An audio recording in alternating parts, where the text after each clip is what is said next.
I lost the microphone. Sorry about that, folks. Let's try it again. Take two.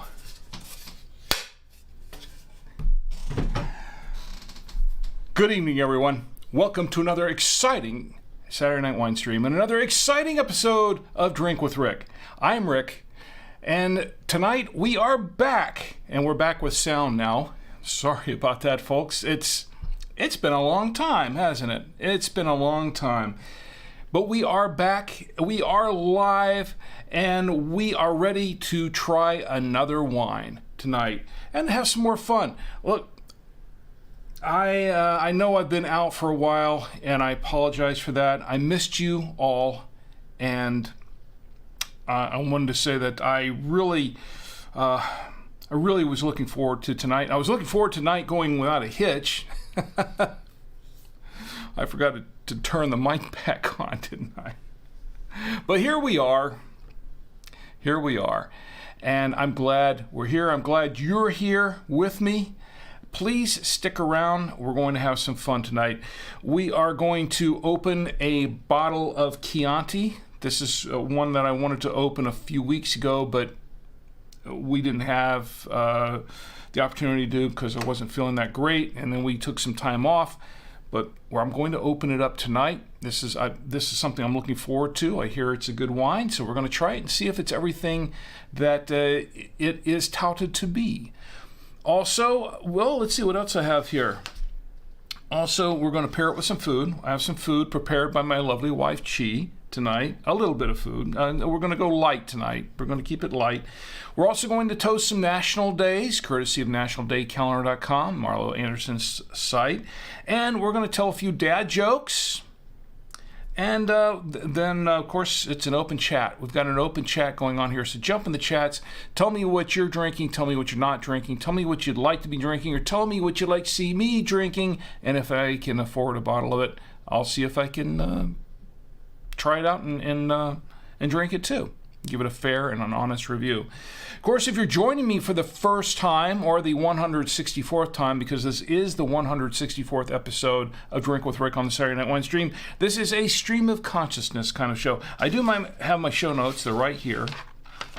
They're right here. And 7/9/2022, that's what they're dated.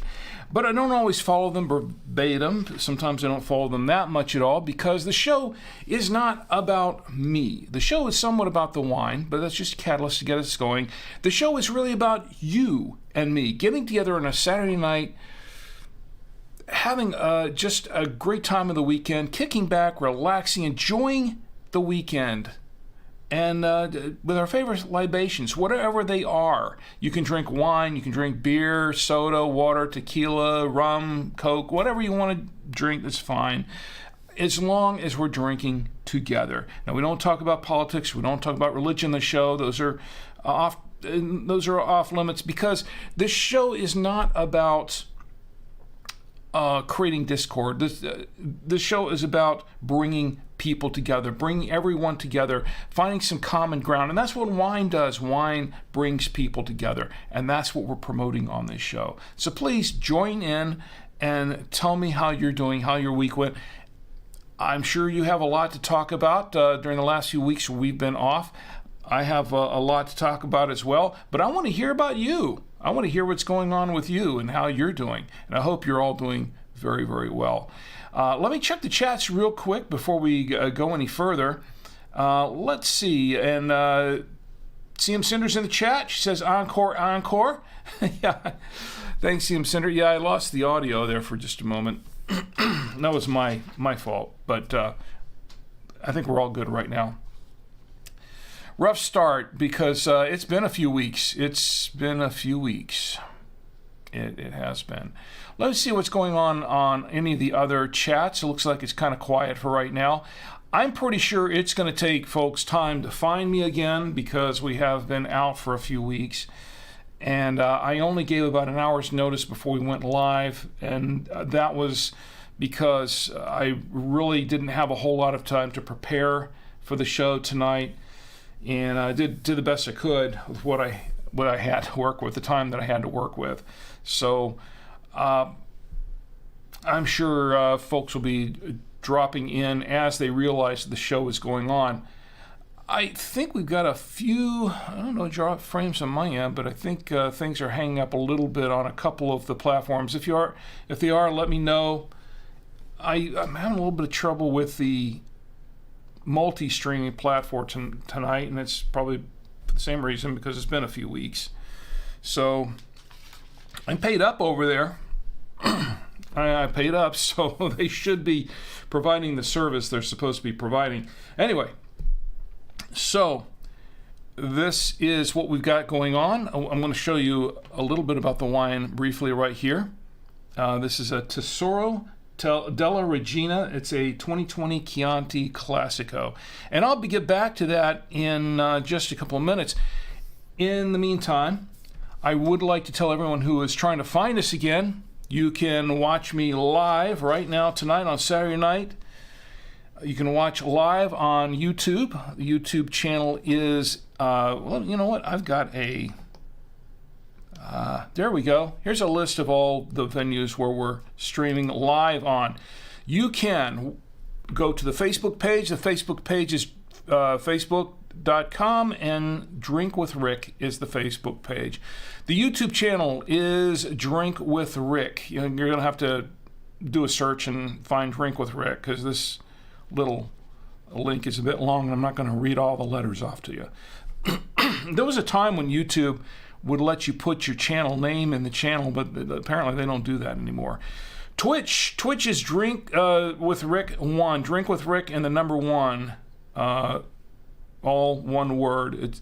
That's at twitch.tv/drinkwithrick1. Twitter is at Drink with Rick. You can find me there pretty easily. And Odyssey is at Drink with Rick 7. It's Drink with Rick. Just do a search for Drink with Rick, and you'll find it. They should not be too difficult to do. Also, the podcast. The podcast goes out Monday nights at 10 p.m. Eastern. We do a podcast version of the show. This is basically the audio from this live stream goes out as a podcast, and you can find it on Apple Podcasts, Google Podcasts, Spotify. Let's see, where else? TuneIn. We're on TuneIn. So if you have a Roku, you can go to the TuneIn app and listen in on TuneIn live on your Roku, or later if you want. Blueberry, we're on Blueberry.com. iHeartRadio, Deezer Radio, Amazon Music, podcastindex.org. That's the Podfather's website. And by email. Now, if you click on the little blue button where you have the subscribe buttons on the website at drinkwithrick.com, the little blue button says by email. You click on that little blue button, put your email address in the box, and you will get the latest episode of Drink with Rick as soon as it drops, and no salesman will call. It's just for getting the podcast. And of course, you can unsubscribe at any time, but please don't. You can subscribe also on YouTube and Odyssey and all these other venues, but I'm not going to tell you to hit the like button or ring the bell or whatever it is they have you do over there. If you like the show, you'll do it. You don't need me to spend 10 minutes begging you for likes and for subscriptions and things like that. That's not how it works here. If you like this show, you'll click the like button. If you want to subscribe, you click the subscribe button, and that's totally up to you. You are in control, because this show is our show. It's not just my show. This is our show, yours and mine together, doing it all together. All right, let me check the chats one more time and see what's going on in the chat. It looks still pretty quiet. I have a feeling that folks are not really realizing, hey, he's on tonight. He's been out for 3 weeks and he's on tonight. Well, yes, I'm here tonight. So if you know of anyone who is not aware of it, send out the word. Please feel free to send out the word and let everybody know that we're back. We're back, and we're live, and we're going to be. I'm going to switch over here to the audio on Facebook for a while, so I can hear, because I listen in on the feedback on a loop on here. And let's see. This is the wine that we're going to drink. Once again, this is called a Tesoro Della Regina. It's a Chianti Classico. This is a 2020 vintage. And I'm going to read the back of this for you. This is the back of the wine. It says, Tesoro Della Regina, Chianti Classico, 2020 red wine, Tesoro Della Regina, Treasure of the Queen. And yes, they spelled treasure wrong, I think. Tresure. Treasure of the Queen.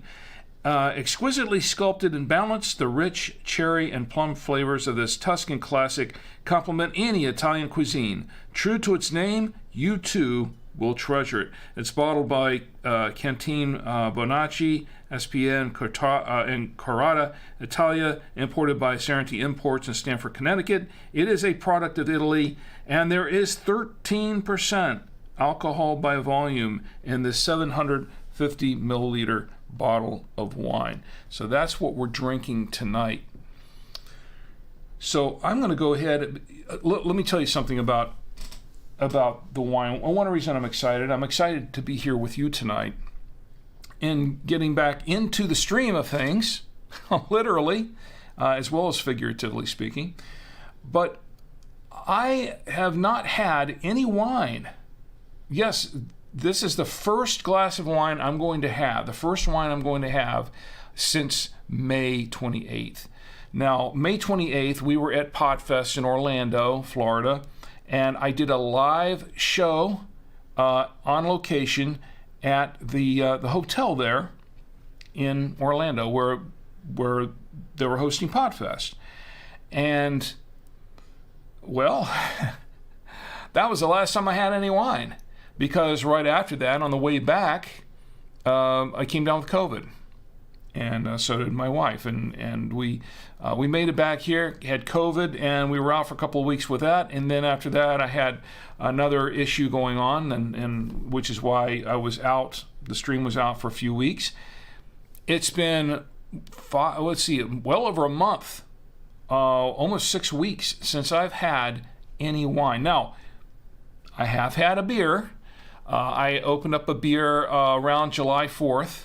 To celebrate the holiday, on July 4th, I did have a beer, just one beer, and that was it, but no wine. So this is the first taste of wine that I'm going to have. And yes, my taste buds are back. I'm able to taste the wine again. I was a little concerned about that for a while, but they're back, and we're good. So let's go ahead and open this bottle of wine. Now, I'm going to go back to camera 2 for a minute.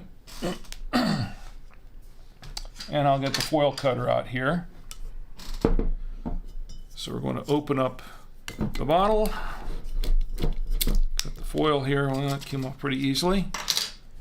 And then I have my trusty mechanical corkscrew to uncork, or as I like to say, decork the wine. I know it's not supposed to say uncork, but this is my own Rickism. There you go. Nice healthy pop, by the way. Very good. I'll remove that later somewhere. Set it aside for now. All right, and I do have my trusty aerator. So we have the aerator going into the bottle. Goes in there nice and snug. And to hold the grape nectar, I have my trusty Galway genuine Irish crystal glass, given to me by my employers at bytwowayradios.com, imported from Ireland. And we're going to pour just a little bit of this in here into the glass. And we're going to let it sit for a moment or two and breathe. Just breathe. Give it a moment. And while it's doing that, let's check the chats again, and then let's learn a little bit more about the wine. And I'd like to check the chats. It looks like it's still kind of quiet everywhere. How are you doing, CM Cinder, tonight? How are you doing? I hope you're doing well. Yeah, my throat is dry. My throat is dry because I have not had any wine. It's going to be a welcome treat. CM Cinder says, make sure the wine does not suffocate. That's right. I'm going to let it open up, make sure it doesn't suffocate. We've got to let it breathe. Very good. Okay. Let's see, where was I? Oh, yes, let's learn a little bit more about this wine. Okay, I checked around And I didn't really know a whole lot about this. I heard it was a good Chianti. Didn't know a whole lot about it. And I looked it up online, and it is found in a number of places. 4 out of 5 stars on Wine Searcher. And Cellar Tracker didn't have a rating for it at all. Let's see, what else do we have here? We had Vivino. Vivino had 3.6 out of 5 stars for 19 ratings for the 2020 vintage. So we've got that. My throat's a bit dry. I might have a little water here. There we go. Keep the palate clear. Now, interesting enough, on Vivino, I did find that they had it listed priced at $14.99 for a 750 milliliter bottle, and on Wine Searcher they said the average price was $12. And this is where it was available. Total Wine & More in Cary, North Carolina, $11.99. Lake Liquor in New York, $11.99. And Total Wine & More in North Hills in Raleigh was $11.99. I didn't see it too many other places there. Now, to be honest, I purchased this bottle of wine some time back, and I misplaced the receipt for it. So I no longer have the receipt in my immediate possession here. So I don't recall exactly what I paid for this, but sounds like I think I paid between $9.99 and $12 for this bottle of wine. So somewhere in that neighborhood. So that seems about right. The average price they're saying here, $11.99. I think the Total Wine, $11.99. I think I did purchase this at Total Wine. So $11.99 sounds about right, about what I paid for it. So that's, I think that's what we're going to go with here, $11.99. I will just go with that. All right, so let's give it a little bit of a taste. I'm checking the chats one more time to see what's going on in the chats. And still quiet. All right, so let's give this a little bit of a whiff. A little swirl. And a little whiff. Getting some aromas of some raspberry. Some raspberry. Smells like a Chianti. Raspberry and maybe a hint of blackberry. Let's give it a taste.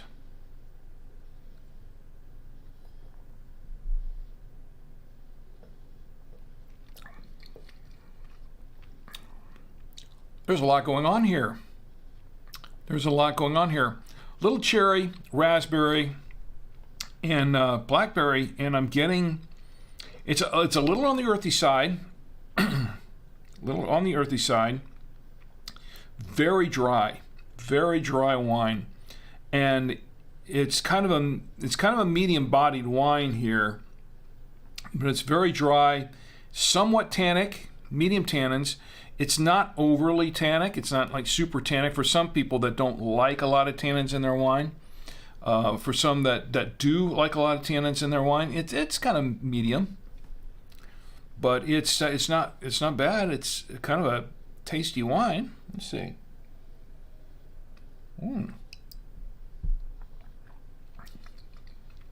Yeah, there are a lot of flavors going on here in this mix. I would say that it's I wouldn't say it's complex, but there are a lot of things in the mix here. And I'm getting the raspberry, I'm getting some blackberry and some plum, and yes, it is earthy. But I'm getting a little bit of cherry as well. There is some cherry in this wine. It's kind of a mix of cherry and raspberry. It's kind of a mixed berry wine, you could say. A really mixed berry wine. Ooh.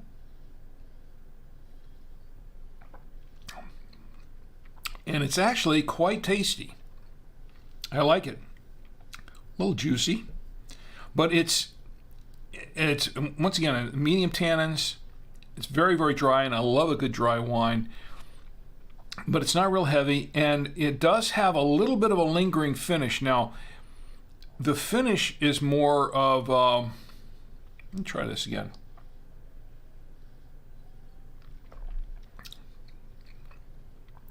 Yeah, it's a smooth finish, but it's rather lingering.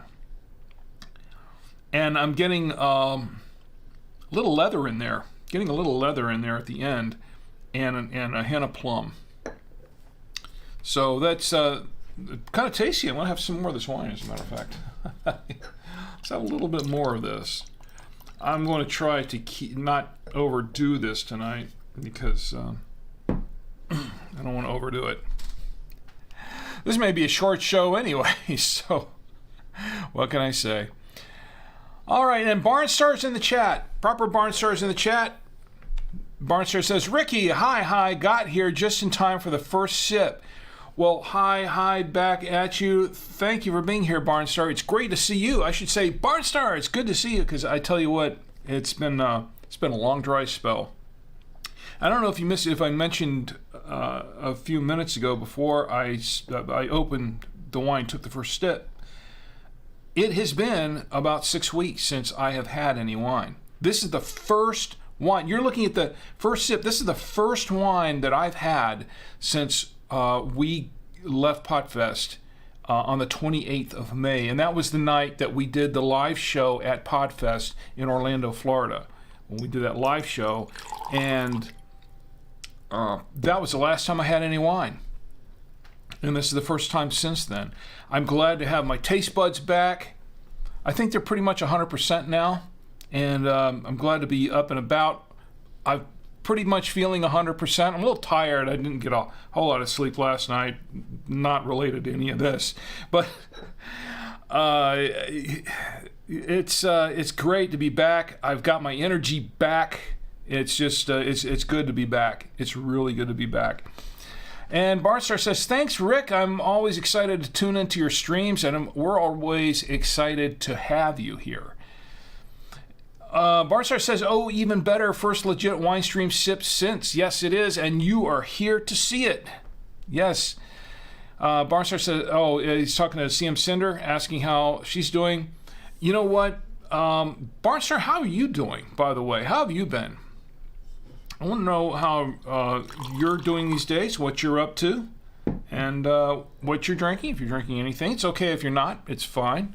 It's whatever you are in the mood for. It's all good. It really is. It's all good. Let's see. Let me check the other chats here for just a moment, and I don't see anything particular. Well, you know what? There's something going on here on Twitter. What is it? Probably not related to me. The Wine Wankers, they just posted on Twitter. They posted a thing saying, someone please call 9-Wine-Wine. Very clever. 9-Wine-Wine. That's saying there. The Wine Wankers. Yes, you can follow them. They're on Twitter. Twitter. Let's see what's going on over here. It looks like it's quiet everywhere else. Let's get back to the show, because what a show it is going to be here. What a show, I don't know. Let me show you what my lovely wife, she has prepared to pair with the wine tonight. This is what she has. It's on camera 3. Camera 3 is up. And actually, camera 3 is set up just a little bit differently than it was before. I'll tell you about that in a little bit if somebody reminds me. We have a couple of cheeses. We're going easy tonight. We're going easy on the foods. So she has prepared a couple of cheeses. She has a cheddar, and she has a what is that? That's a Trader Joe's double cream Gouda, one of our favorites. And then she has prepared some fruits here. We have a couple of three different types of grapes and a strawberry. How about that? That's pretty cool. Now I'm going to reach across just for a moment, because I do not have a fork or anything to stick into the. Let's try this again. Here we go. I've got one of these little cool forks. You know, hors d'oeuvre forks or party forks, whatever we call them. I'm going to go back to camera 3. Let's try the cheddar cheese. Try the cheddar cheese on camera 2, and let's go to try with the wine, see how it pairs up with the wine. And it's a nice cheese, by the way. I'm not sure, but I think that's the Cracker Barrel. Kind of a medium cheddar.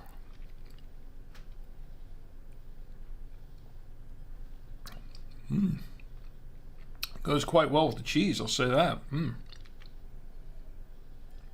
Goes quite well with the cheese, definitely. Goes quite well on its own. I'll have to say that it does. I think it's just because it's been so long, 6 weeks since I've had a wine, and it's just exciting to be tasting a wine again. And after COVID, it's exciting to be tasting anything again, I'll say that. And Barnstar says, I've been just working on the ranch. A lot of weeding, tending to the goats and chickens, and prepping the alfalfa hay feed for a harvest. Wow. So you grow alfalfa. That's really cool. That is really cool. Now, Barnstar, you're doing something that I kind of always wanted to do. I'm I want to have my own piece of farmland and not go, I'm not a farmer per se where I would, grow a lot, but I've always wanted to have a few chickens and to have cute goats and maybe a cow or something like that. We live in a middle of a subdivision and and an HOA, deed restricted community they call it, and we can't have any of that stuff. What I would like to do also is I'd like to grow some vines of my own, some grapevines, and maybe one day I can. When we get to that point, I can maybe do that. Barnstar says, needing vacation though, haven't been away for more than 3 days since early 2020, thinking of a backpacking trip. That could be very cool. Do you like to go backpacking, Barnstar? I think that's really cool. I've done that. I've done a bit of that before. It's been years since I've gone on a backpacking trip. I used to go a few times. I've been on multi-day hiking trips and things like that, and camping trips. It's a lot of fun. And Barnstar says it's I see. He's talking to CM Sender here. But Barnstar, do you do a lot of backpacking? Are you doing that a lot? Because if you are, maybe. Maybe we can have a little discussion about. Do you use radios? Do you use two-way radios or walkie-talkies? Like these, that sort of thing. Can I show this? Yes, I can. This one just came out. We use them on backpacking trips and camping trips and things like that. They come in really handy. I don't know if you use them or not. Barnstar says, I'd love it if you started your own vineyard, Rick. I'd like it too. It'd be kind of cool. And I just found a wine press at where is it called? Northern Brewery or whatever it is, that they sell equipment for making your own beer and wine stuff. And I saw a wine press there, and it seemed pretty reasonable a price. And I was thinking, man, I would love to have a wine press, but before I do that, I need to have something to press into it, some grapes or something. But that would be kind of cool. Barnstar says, yep, I used to go camping with my family when I was a kid, and I have done small backpacking trips. They're a lot of fun.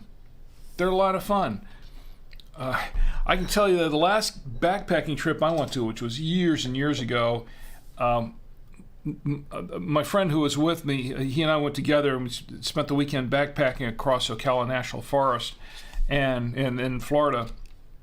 And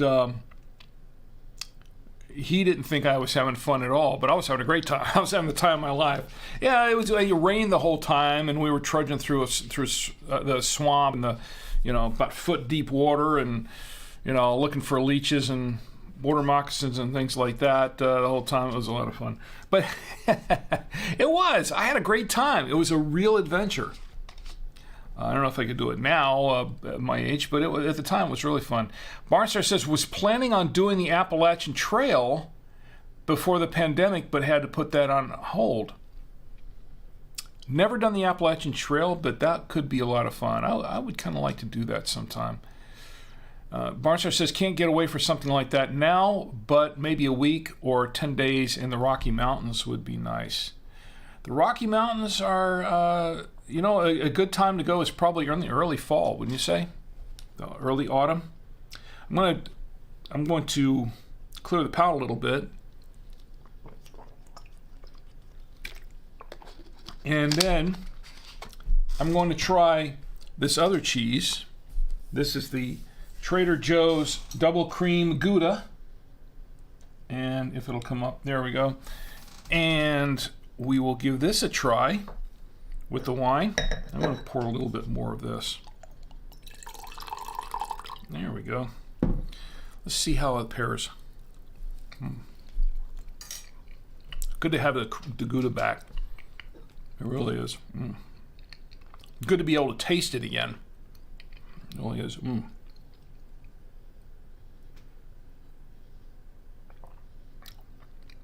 Ooh, nice. And creamy too. The double cream Gouda mixed with this Chianti. Nice and creamy. And once again, the tannins in this wine are kind of medium. They're not real.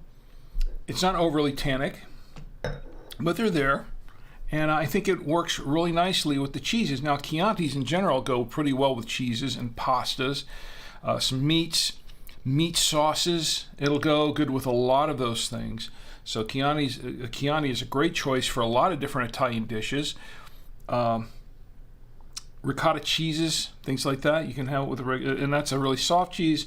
And this is a wine that goes well with hard and soft cheeses like Parmesan and Romano cheeses, things like that. You can work a Chianti into a lot of different foods. Now, I wouldn't say that it is as versatile with foods as Pinot Noir per se, but it does go well with a lot of different foods. Pastas in particular, a good lasagna. This would pair well with good lasagna, manicotti. It would go good with ravioli. I think it would be really good pairing with that.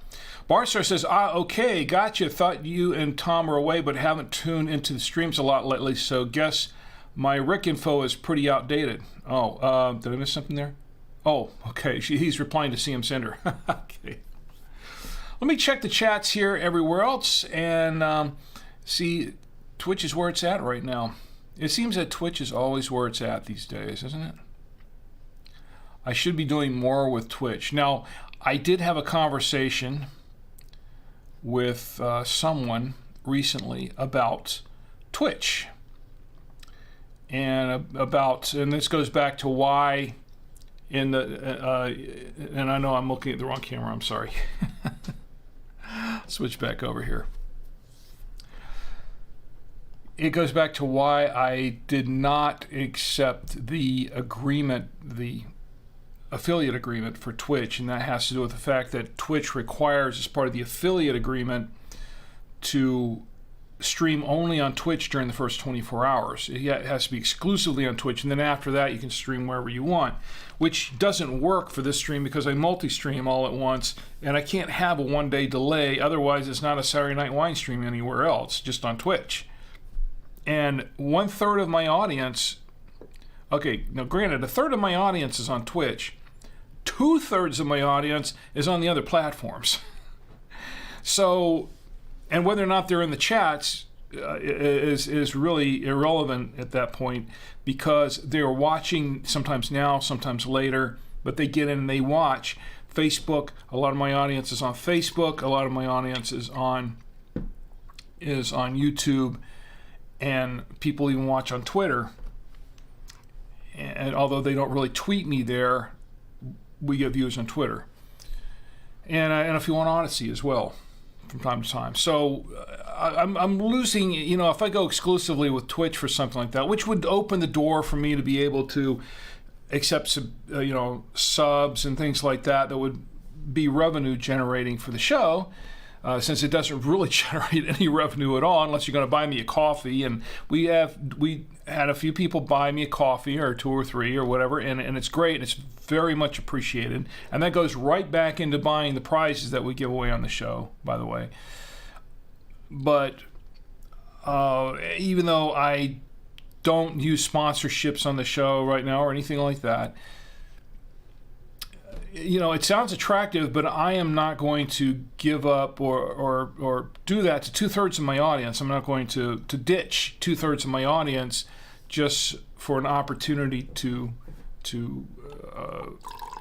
accept subs and to make a little revenue off of Twitch. So that's why I haven't done that. And that, to answer the questions from a couple people who have asked before. Rhonda likes the video, the Tesoro video. Rhonda, it's great. I appreciate that. Thank you for the like. And we do have people liking and watching. And Rhonda, if you're watching, jump in, say hi, and tell me how are you doing. It's I really would appreciate. It's great that you're checking in, by the way. Thank you. And what else we got going on here? And Barnstar, I would like to know more about your trips, your backpacking trips, even when you were a kid. I mean, once again, my last backpacking trip was some time ago. I'm going to try this with a grape. Why don't I try this with a grape? Since we have, camera 3 is on. I have 3 different types of grapes to choose from. I'm going to try, let's try this one. I don't know. I think these are all seedless. Now, of course, the wine should go fine with grapes, right? They should. This is a sweet grape, by the way. And if my lovely wife, Chi, is watching, she did mention, because she was snacking on these grapes while she was prepping the dish for me, she did comment on how sweet the grapes were. They are very sweet. And yes, they go nice on the Chianti. That grape kind of put a little extra burst of flavor into the wine. Not surprisingly, but it was almost expected, but it's pretty cool. Pretty nice. Barnstar says, I love Moab because it is the gateway to a bunch. I missed this part. I'm sorry. Let me go back up here. Barnstar says, well, I went on a solo backpacking trip last in 2017 in Moab, Utah. I love Moab because it is the gateway to a bunch of Southwest national parks like Arches and Canyonlands. So I trekked into the Canyonlands backcountry. That sounds like that was a lot of fun. Now, what time of the year did you go? Was it really hot then? Because Utah, I guess they can get pretty hot during the summer, right? I've been to Utah. I didn't backpack there, but I have been to Utah. And we went, let's see, when did we go? We went we went in March.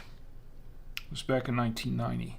And it was the climate was pretty moderate then. I didn't spend a lot of time in Utah, but the climate was pretty moderate. It was Utah, and I went. There were 4 other states that were right around there that we went to, and we did a cross country trip out west, and went through a number of states.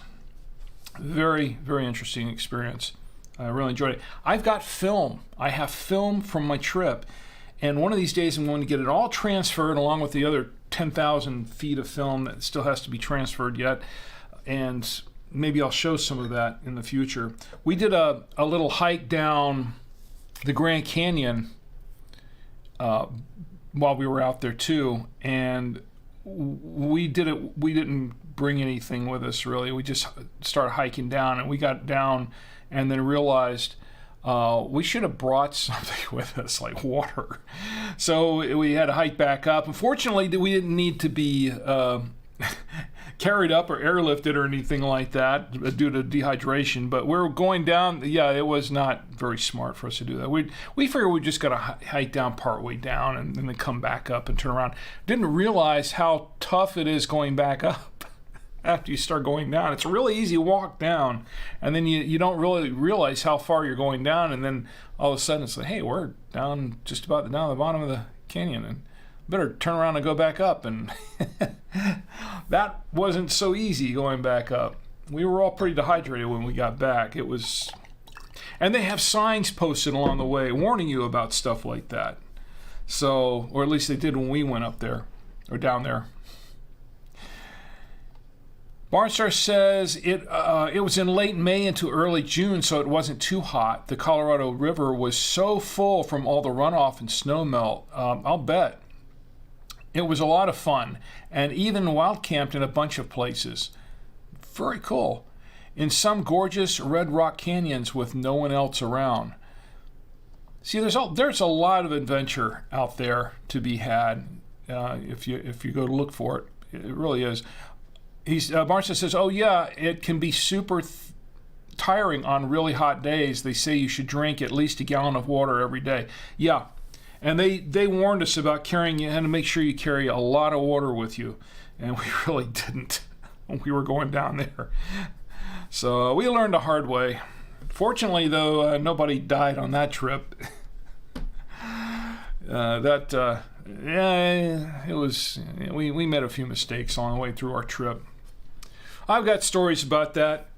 I could regale you with that another time.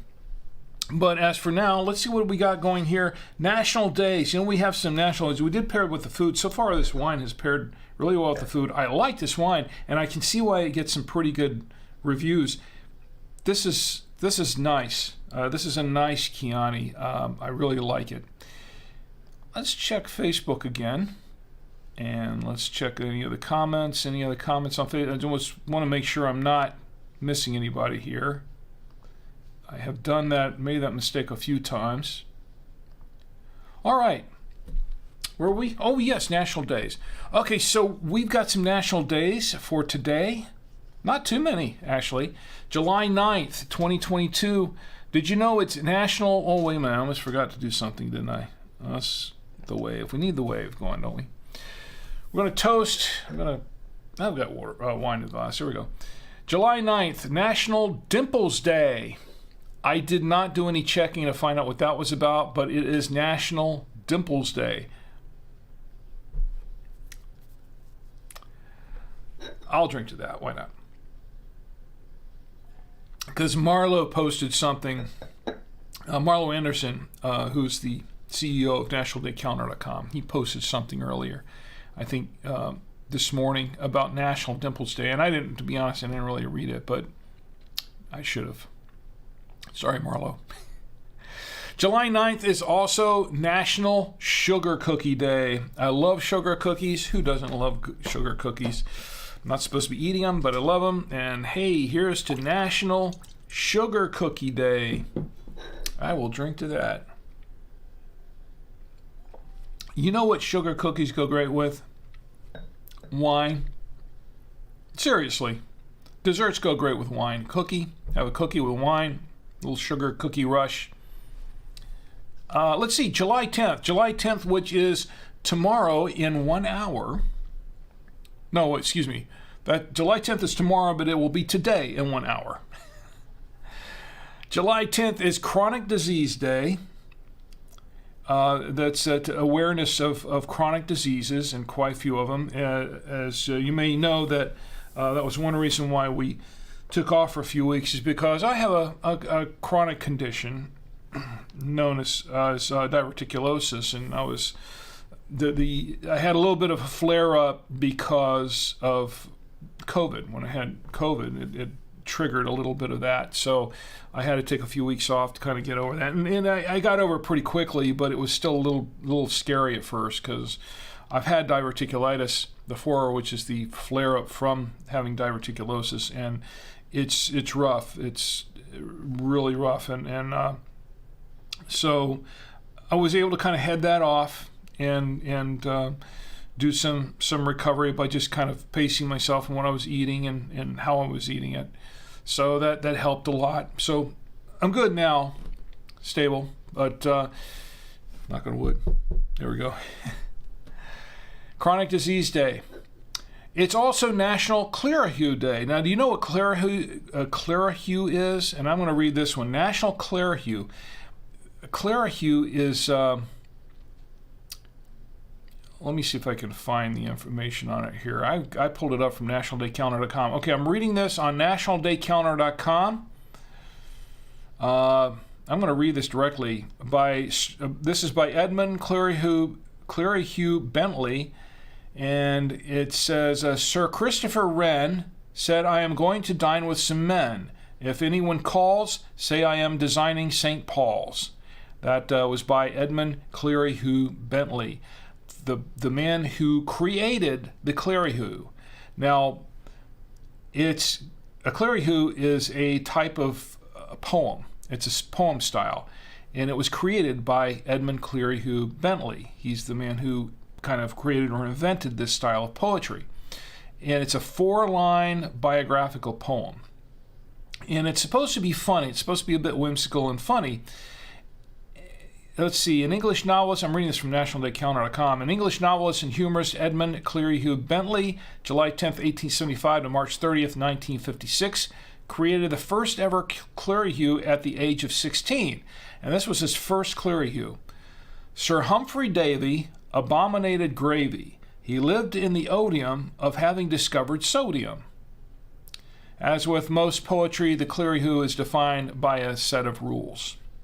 These are the 4 rules. Well, these are the rules of creating a Clearahue. This is kind of like a limerick, but it's a little different. It's a little different structure.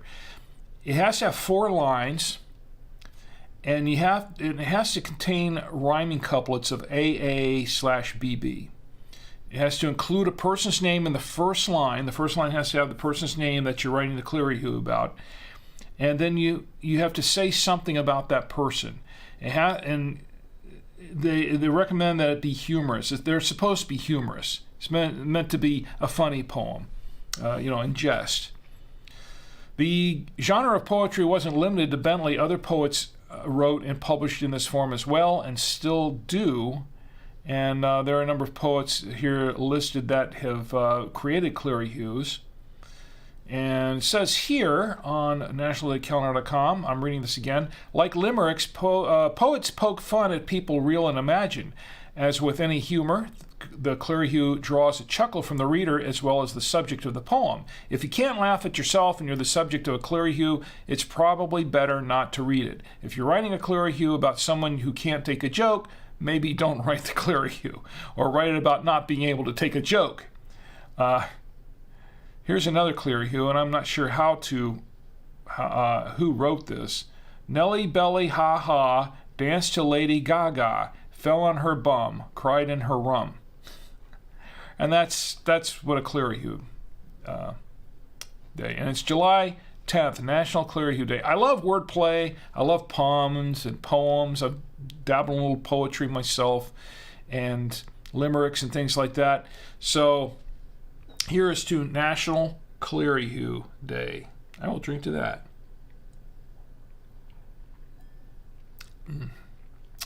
Barnstar says, sounds like you had some good trekking adventures, Rick. Thanks for sharing. Well, thank you for sharing with me. This sounds like a pretty good adventure you had. I'm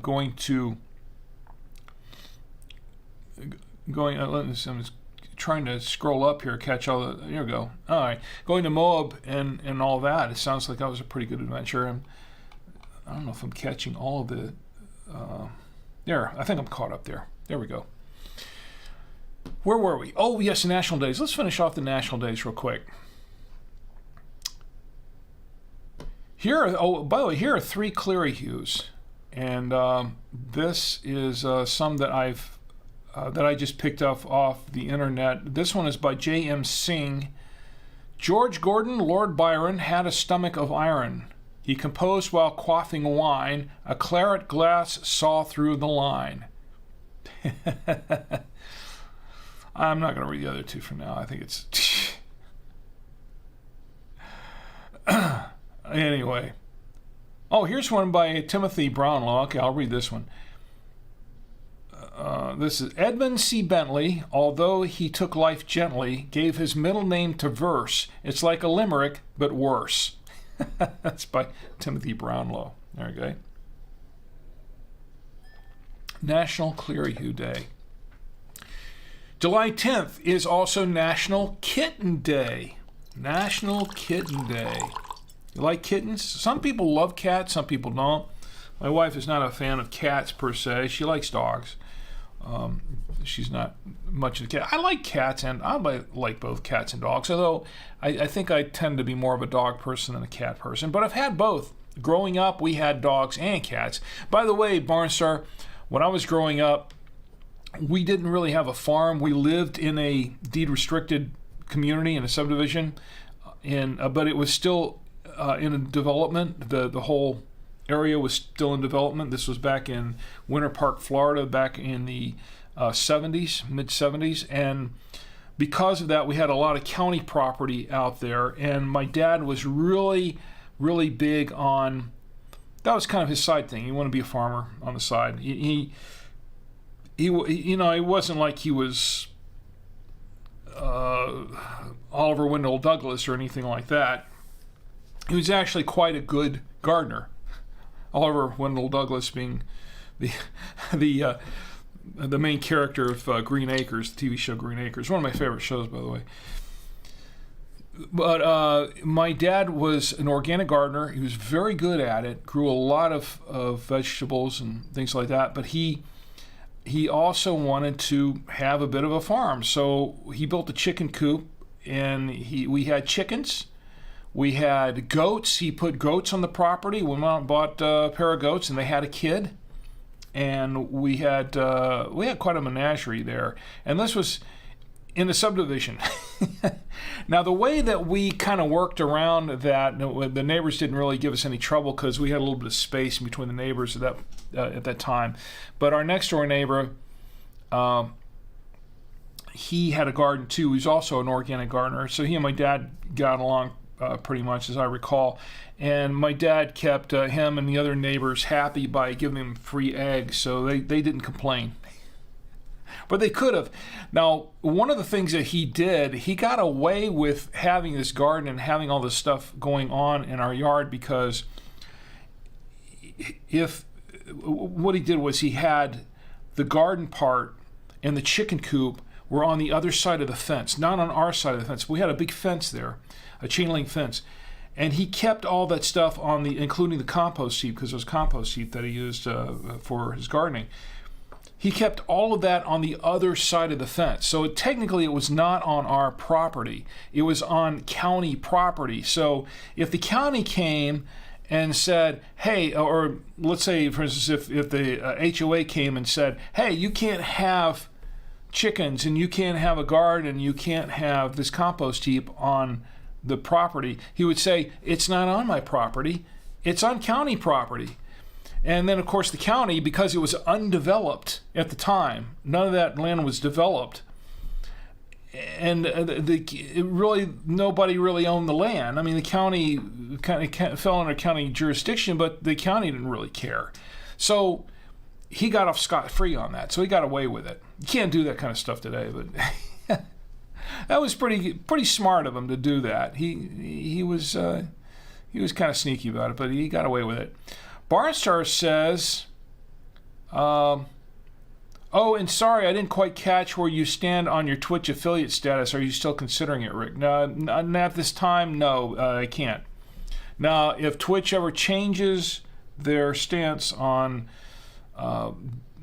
requiring exclusivity to stream on the first 24 hours, if they ever change their stance on that, then yeah, sure, I'll sign up in a heartbeat. But as of this time, they have shown no signs of changing their position. So I'm showing no signs of changing mine at this time. As a matter of fact, I did contact them several times about it, and I got a big runaround from customer service that really didn't really understand my question, or they didn't seem to. And then when after I clarified the question a few times, they kind of still pretended they didn't understand the question. So I kind of gave up on that at some point because I figured that would never go any higher than the customer service people, and they didn't seem to understand or even care about the whole issue. So I just kind of left it alone. Barnstar says, oh, okay, so where was lots of open land where you grew up? That sounds great. Yes, there was. There was quite a bit of open land there. Do you and Chi have a veggie garden where you live? We have tried to grow some veggies where we live.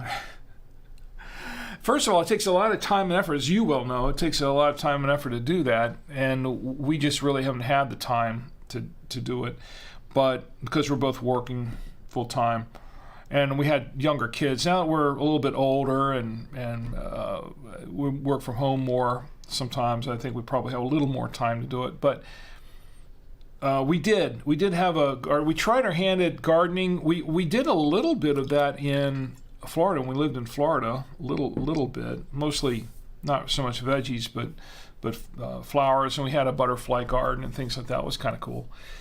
But here we tried to have a vegetable garden one year, and the animals got it all.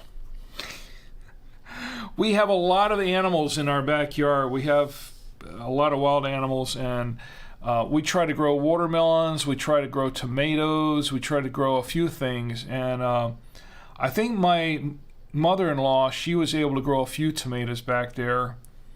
But and she has gotten away with being able to grow a few spices like a mint and things like that. But as far as vegetables are concerned, I think one time we tried to grow some watermelon, and I think the rabbits and whatever else was out there got it all. And none of it survived. They took it all. And we even tried to fence some of it up and keep them out, and that did not keep any of them out. They just got in anyway. So we hadn't really tried again since then. Marsar says, I'm glad you're standing your ground with the affiliate status. I can respect that. Appreciate that. Gardening does take an enormous amount of effort, lots of patience and vigilance. Pests, animals, weeds, it can get pretty stressful. It can get pretty stressful. Yeah, I agree with that. It can be. It takes a lot of time. It takes a lot of work. Let me check the chats one more time. And Norbert's in the chat, my good friend Norbert.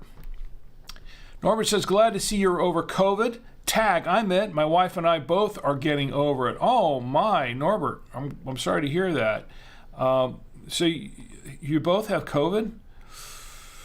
Yeah, since I've been there and done that, it's just, wow, I feel for you. Well, I hope you get over that, Norbert. I hope both you and your wife get over that pretty quick. Yeah, it's not fun. Now, here's a question for you. Have you lost your sense of taste? Because some people have and some people haven't. And for me, I lost my sense of taste, and that was one reason why I put the show on hiatus for a little while, is because even though my taste started coming back after COVID, it was still a few weeks before it was 100%. And I really couldn't give my all on the Winestream, reviewing the wines, when I really, my taste wasn't really all there.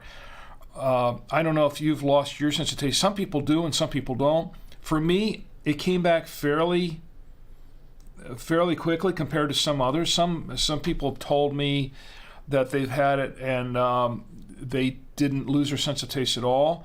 Some have said that they lost their sense of taste for a week or two and then it came back. And then I've talked to some other folks who have said that they were still struggling to regain their sense of taste, that it didn't come back for months. And that kind of worried me. It really did worry me. So fortunately, that did not happen in my case. Well, Norbert, I hope both you and your wife do recover quickly. It's not fun to have, that's for sure. Norbert, here's to you and the missus.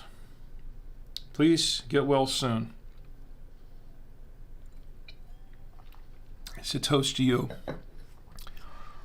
Let's see what else we got going on here in kind of quiet on YouTube tonight. And Twitch is active as all. Yeah, and I agree with you, Barnstar. Gardening does take a lot of work. What were we doing here? Oh, National Days. We have one more National Days to toast. It's National Kitten Day, right? I was going to toast National Kitten Day. Let's toast National Kitten Day. Why not? See, I really got off on a tangent there because this is a stream of consciousness show. July 10th, in about 44 minutes, is also National Pina Colada Day. Yes, that's right, folks. It is National Pina Colada Day. I will drink to that. I like pina. Do you like pina coladas? I do not like getting caught in the rain. I just want to say that, just for the record. But I do like pina coladas.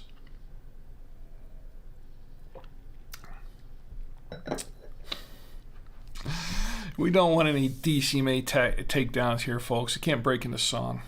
Can't do that. You wouldn't want me to anyway. Trust me. Here's a National Pina Colada Day. I will drink to that. Again,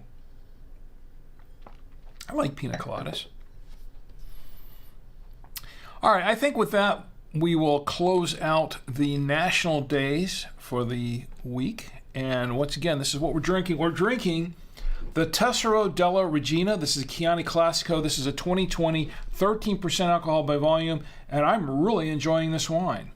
It is really good. It's gone very well with everything we tried it with here, the cheeses, the cheddar, and the Trader Joe's Double Cream Gouda. No surprise there because that's always a winner. It's gone well with one of the grapes that I tried too. Make the grape and the wine even juicier. Really enjoyed that. So I'm liking this wine. I can recommend this. By the way, speaking of which, and this was a recommendation of my good friend Ed, I am making some progress. Let me see if I can pull this up. Can I pull this up for a minute? Okay, where is it? Where's my... here we go. No, that's not it. That's not what I want to show you. The blog. Here we go. Oh, let's go to the front page. There we go. Let me pull this up for just a moment, and I'll switch over to it. And okay, on the home page, Drink with Rick. Now, my friend Ed, my good friend Ed. Let me see if I can move this down just a little bit. There we go, so you can see it all. My good friend Ed had a suggestion that I go back through my archives and all the episodes of Drink with Rick on the Saturday Night Winestream, and I post the actual wines that I reviewed with the ratings from the show. And this is what I've been doing. And I started off, I've done about 29 of these so far, 28 or 29, but you go back to the very beginning, the very first episode, and so on up until the 29th episode. I've taken the notes. These are all the notes from the tasting notes that I did in those episodes, along with a rating here and the wine that we reviewed. Now, this is a big project. I'm only able to do a few every week.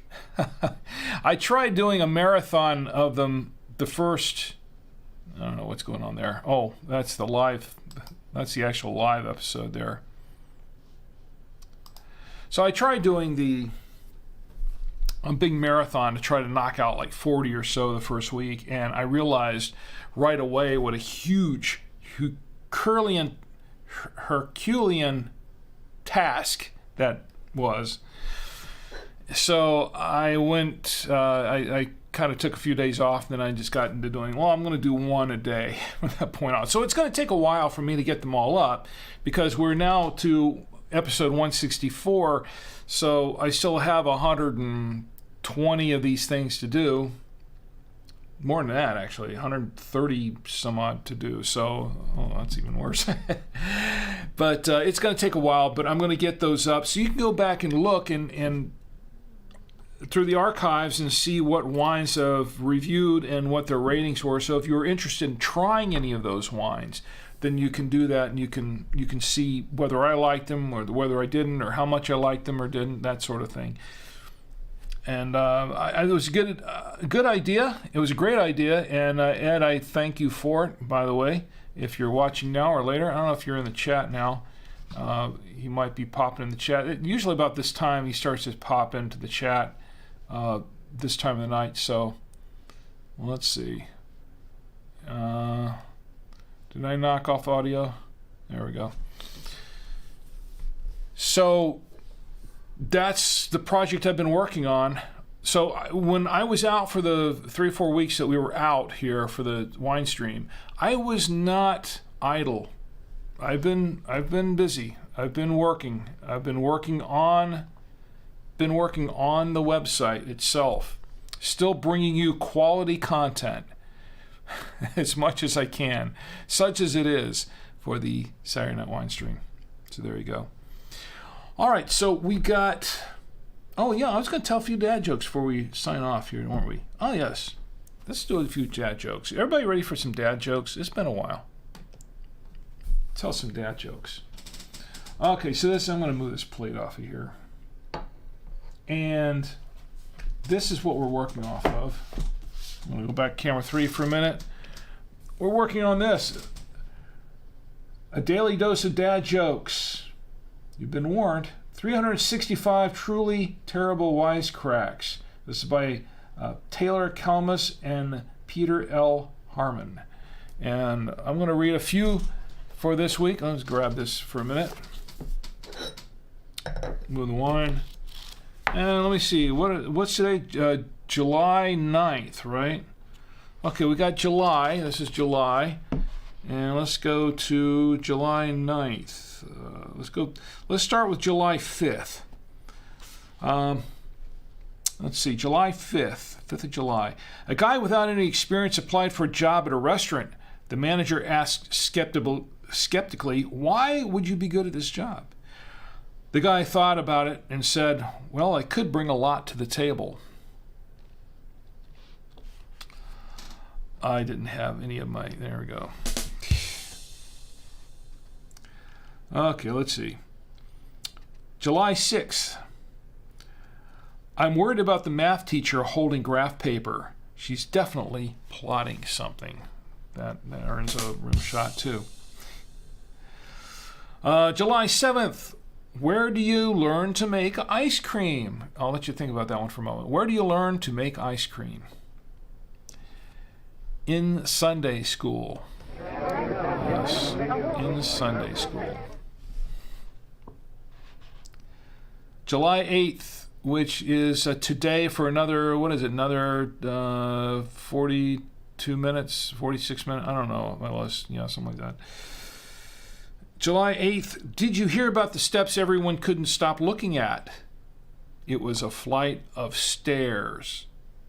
Okay, stairs is an S-T-A-R-E-S, not S-T-A-R, S-T-A-I-R, yeah, whatever.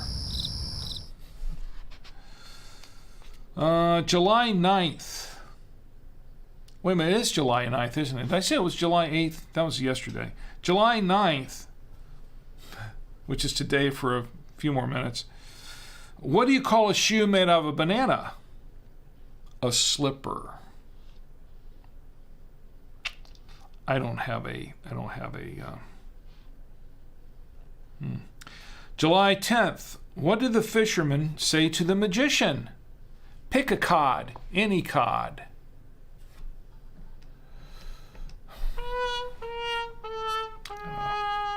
I just don't know. That was really bad. Really bad. July 11th, that's a long one. Okay, here we go. Here's one for you, Barnstar. You might appreciate this one. Okay. A dairy farmer made sure his cows were treated well. He let them roam on an enormous field where they grazed nonstop. He made sure that the cows were cool enough in the summer and warm enough in the winter. He even began singing to them at night. Once in a while, he would sneak out to the pasture and give his cows massages. The farmer's wife had had enough. One night, when the farmer crept back into the house, she confronted him. "You need to stop treating those cows so well," she said. "Why?" asked the farmer. "Well," his wife said, "if you keep pampering those cows, you're going to get spoiled milk."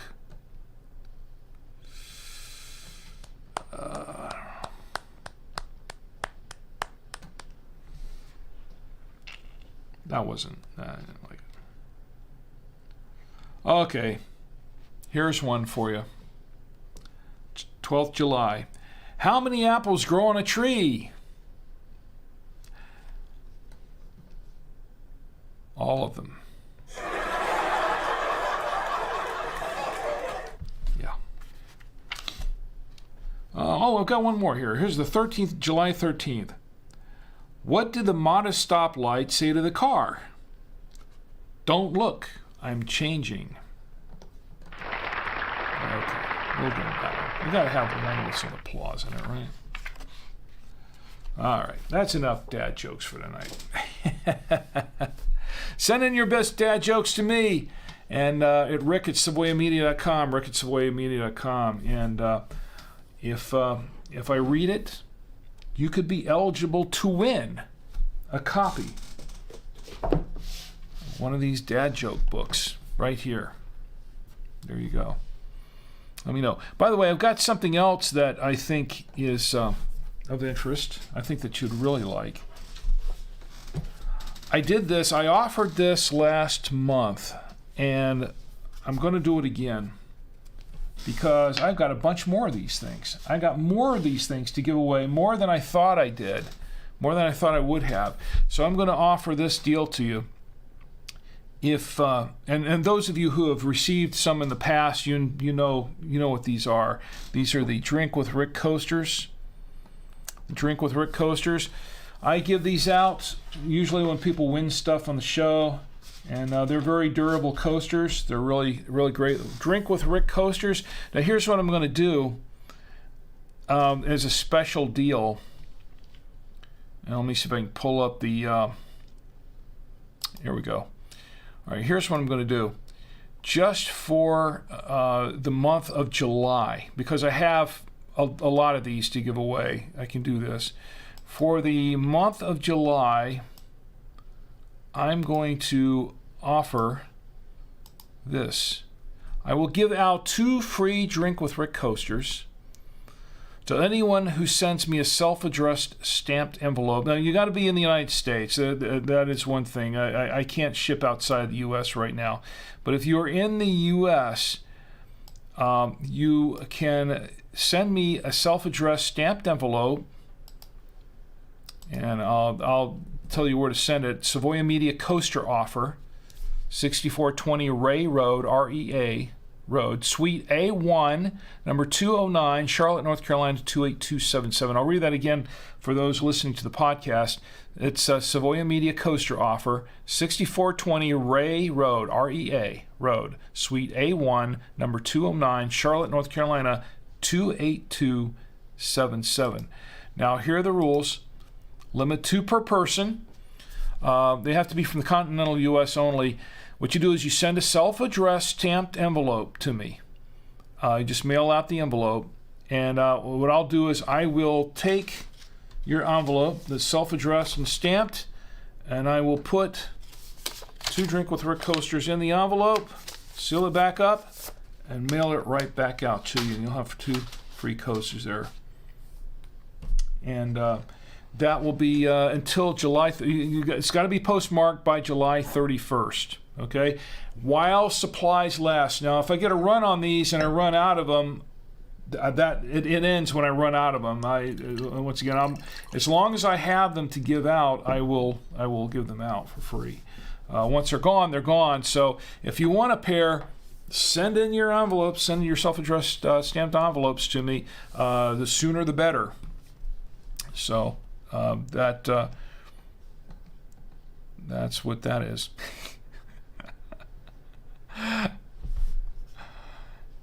Anyway, let's check the chats one more time, and I'll give you a final review on the wine tonight.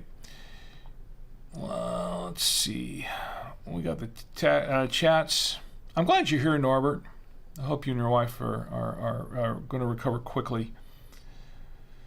Barnstar says, oh, wait a minute, I missed that. Oh, Barnstar says whiskey gingers are about as fancy as I get. Okay, so you're not a huge fan of fancy drinks. Okay, well, whiskey gingers. Okay, that's whiskey. There's whiskey in there. That's good. And Barnstar says, ha ha ha, hey, that cow joke wasn't too rotten.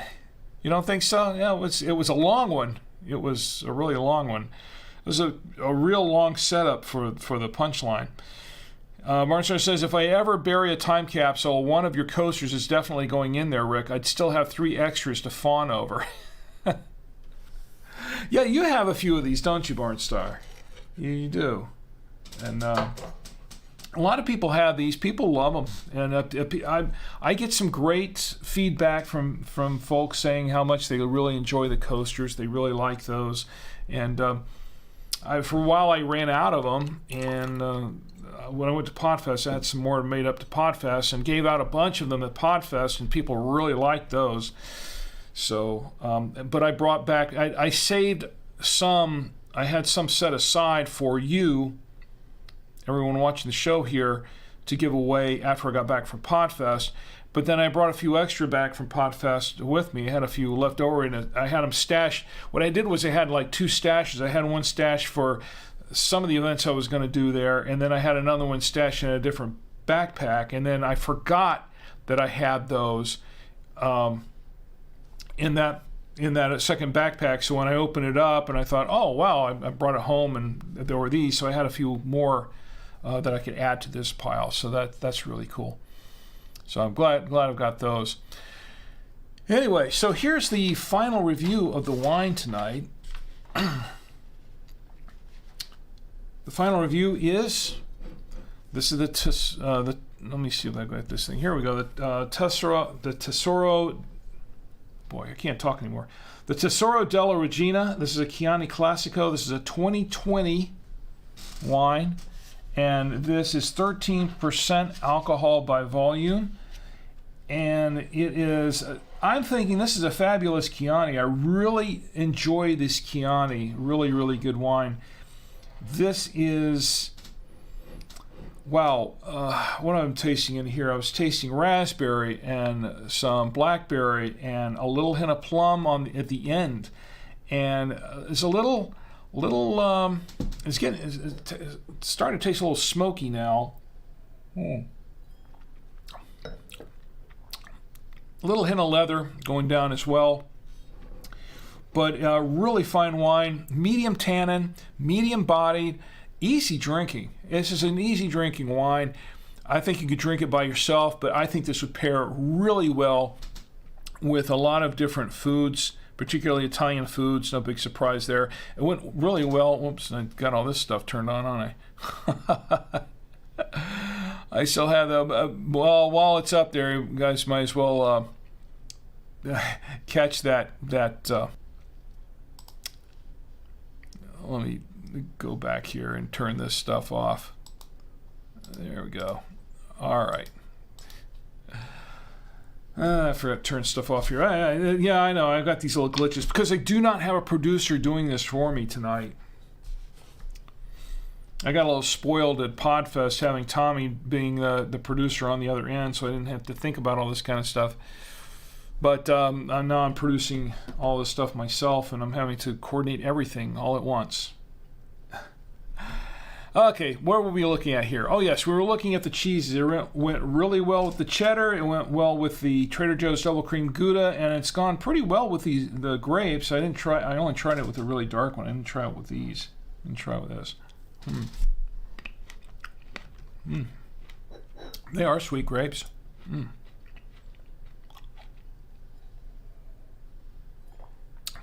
Oh yeah. Let me try it with the green grape as well. Also really good. Also sweet grape. I'm going down to the kitchen after the show. I've got some grapes to eat. Chewy. Nice. Very nice. It goes well with pretty much everything that I've tried it with tonight. I did try it with a strawberry. You know, we have a strawberry here. There's a strawberry here. I'm pretty sure it's going to go with the strawberry. Let me try a little piece of the strawberry.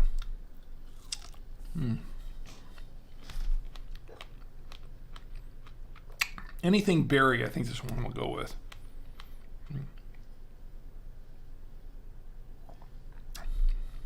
Oh, nice. Adds a little tartness to it. Very good.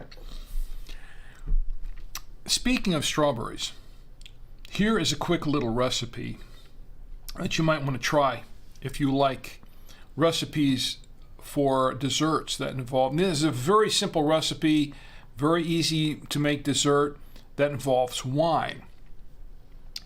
And what you do is you cut up some strawberries, take some strawberries, slice them up, put them in a bowl, douse them with honey, pour honey all over them, and then take some wine. You can use just any red wine will work, like a well, I would say something like a Chianti would work fine for this. A Pinot Noir, a Cabernet would work, a Merlot, a Barbero would work. Barbero would be a nice choice for this, or any nice dry red wine, pretty much would work pretty fine with it. And you pour, I would say you'd pour the wine. It depends on how big the bowl is of strawberries, but you pour the wine in there and you mix it all up. Great dessert. My dad used to make this all the time. He would get a big bowl, fill it with strawberries, sliced strawberries. He would pour all of this honey into it, a lot of honey, and then pour the wine in there. I think you'd have like a cup or two of wine, and mix it all up really good, and then serve it as a dessert. And you can serve it on. You can make your own strawberry shortcake with this, and it goes well. Like you get the shortcake for the strawberry shortcake, and put them on it, and then put the whipped cream on top. It's great, but it goes well even without that. You can just put it, serve it up in little bowls, and people can just eat the strawberries out of the bowl with the wine. It's a great little dessert. I remember having that as a kid, by the way, and watched him make it, so I knew his little recipe there. Very good. I don't know if he came up with it or it was just something that he had, but it really, really cool dessert. So that's a little trick. Maybe one of these days maybe we'll make some here on the show. I don't know. We'll see. Let's see here. Barnstar says, the taste of the wine seems to have evolved in just the hour or so since you've opened it. It has. That's the magic of quality wines. We'll see, as it opens up, you get more flavors. You get more out of it. It still has a pretty lingering finish. And I was getting a little hint of plum at the very beginning, and I'm not so sure I'm getting that now.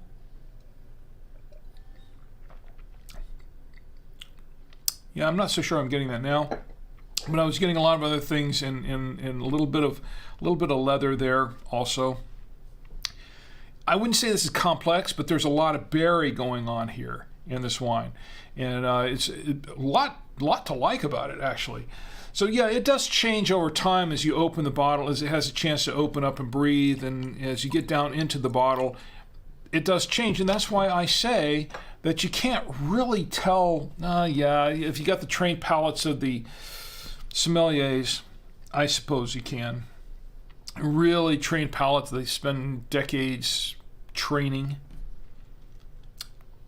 Not like you can train your dog, but look, I'm not making, I know, I'm making light of it. But most of us are not sommeliers. We're just every people that just like to drink wine. And most of us don't have those sophisticated palates, but we know we like and we know we don't like.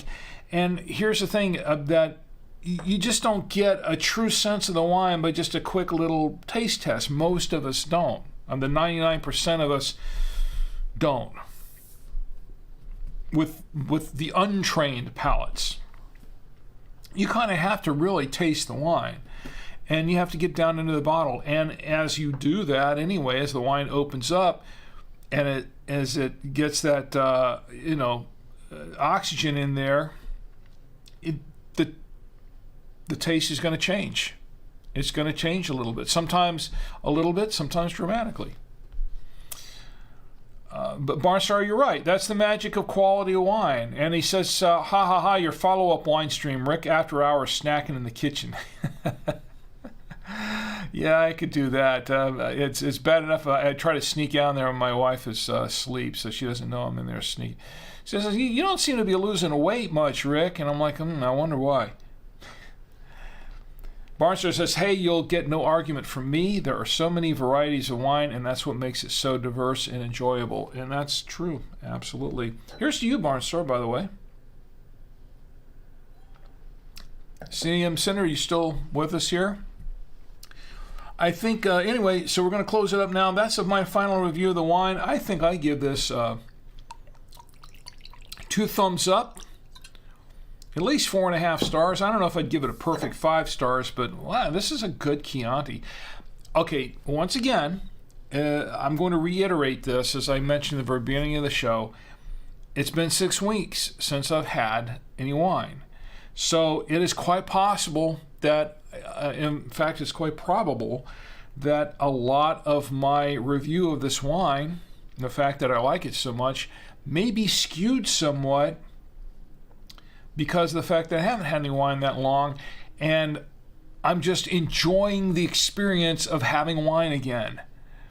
You know, because I am so excited about being able to drink wine again after this dry spell, this long dry spell, that maybe I'm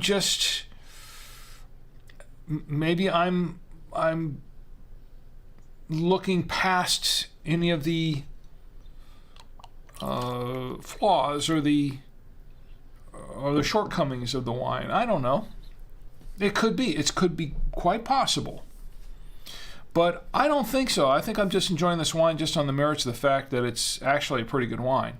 And from judging from some of the reviews I've seen online, I'm probably not alone. The people do seem to like this wine a lot. And it was recommended to me, and I can see why.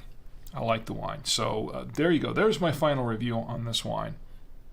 And it's I think I paid $11.99. We're going to say I paid $11.99 for it because I don't remember where the original receipt is. But that seems to be about the going price for this wine. The average price is between $10.99 and $12 a bottle from what I've seen online. So there you go. Seems pretty reasonable to me. I think this is definitely worth the price of this bottle of wine. That's my final review. All right, so, you know what? There is one more thing I want to share with you before we close. Do you remember a couple months ago that we had someone in the stream on Twitch? I think it was Twitch. We had a viewer on the stream suggesting, they asked me if I had ever tried a Greek wine. And I said, no, I have not. I have not tried a Greek wine, but I would like to. It piqued my interest quite a bit. And I said, I really would like to try a Greek wine. And they say they're pretty good. So I went on a quest. To find a Greek wine. And I hunted around, and the local supermarkets didn't have them. And some of the other places I went to did not have any Greek wines. However, I did go to Total Wine a couple weeks ago, and I asked point blank, I said, do you have any Greek wines?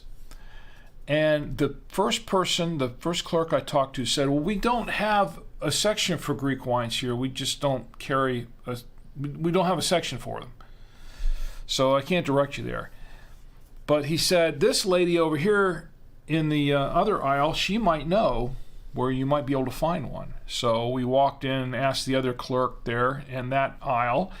Says, well, do you know where I can find some Greek wines? And she says, yes, I do. As a matter of fact, I do. We have a whole section of them right here. She pointed down to the lower corner, the bottom shelf, way at the end, one little shelf, and I think there were like 6 bottles or 6 wines total, 6 Greek wines, period, 6 or 7 of them in that shelf. You'd miss it. I mean, you'd walk right by it. You'd never see these things. And I thought, well, this is great. A treasure trove of Greek wine. So I brought back not 1, but 2 different Greek wines. One's over here in this corner, and one is over here in this corner. And next week, barring anything else, we're going to open up and try one of these wines. I don't know which one we're going to pick yet, but we're going to pick one of these wines, and I am going to taste for the very first time in my life that I know of, we're going to taste a Greek wine. This should be very interesting. Looking forward to that very much. There's one other thing, too. I want to thank my good friend Mike Smith from the Mike Tech Show, and he's a fellow podcaster and streamer. He's on Twitch as well. The Mike Tech Show. He's an IT guy. And I was watching his show. I try to catch a show whenever I can. Sometimes he does the show a little bit earlier than I can get to watch it, but because I'm still working during that time. But I happened to catch him this past Thursday night, and actually I missed most of the regular show, but I caught him on the after show. And I was watching him on the after show, got in the chat with him, and he had opened up a Francis Coppola wine. And I've had a Coppola wine before, a while back, I'm pretty sure. It's been a long time. I think I've had one, if I remember. Or maybe I have. Maybe it was, I think I've had one. Not sure, but I think I have. But he was trying one called a Claret. This was a Francis Coppola. This was a diamond, what is it, diamond edition? It's called a diamond collection. Francis Coppola Diamond Collection Claret. And I had never had that. And he recommended it. He thought it was pretty good. And I said, well, okay, you know what? I tell you what, I'll see if I can find one, and then I will review it on the show. They have those, I think, around town here. I think they have one at Total Wine. I'm going to go pick one up. And so that's another wine I'm going to try. These are both recommendations from friends and from viewers.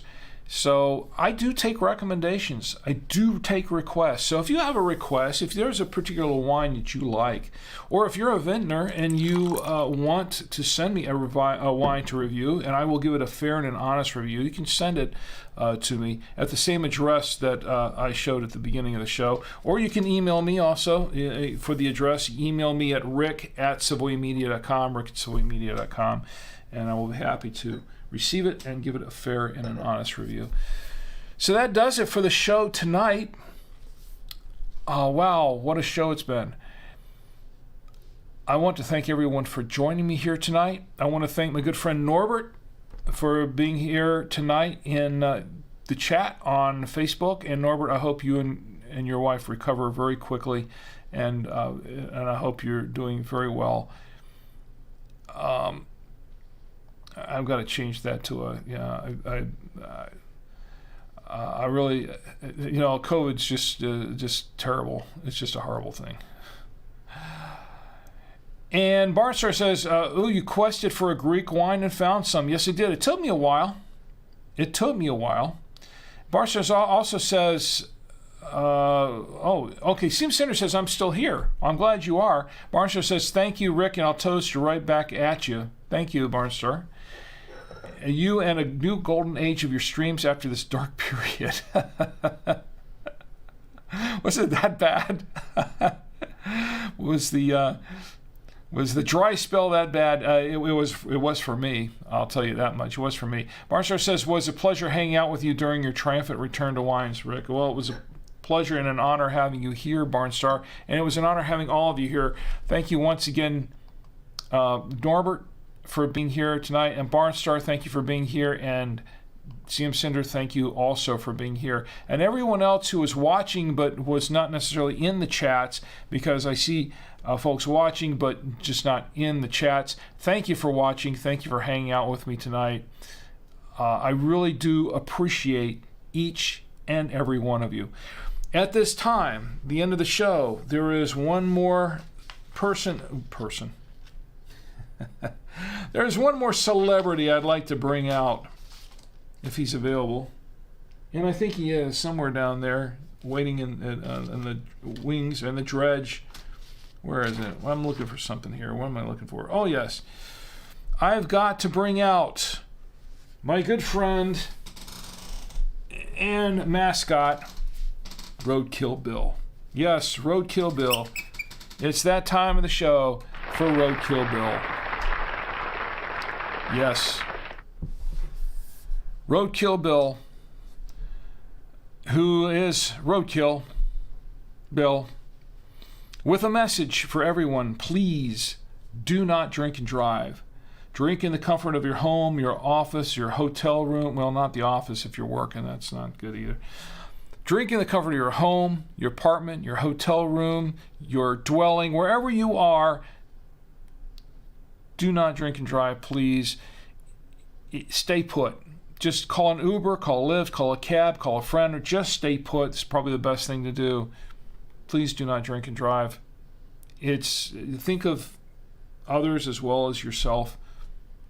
Do not text and drive either, because it's very dangerous. And actually, my son Tommy and I, traveling back and forth to our office in Rock Hill, had observed other people on the highway texting and driving, looking at, I guess Tommy said one was looking at Facebook and scrolling Facebook on their phone and driving and things like that.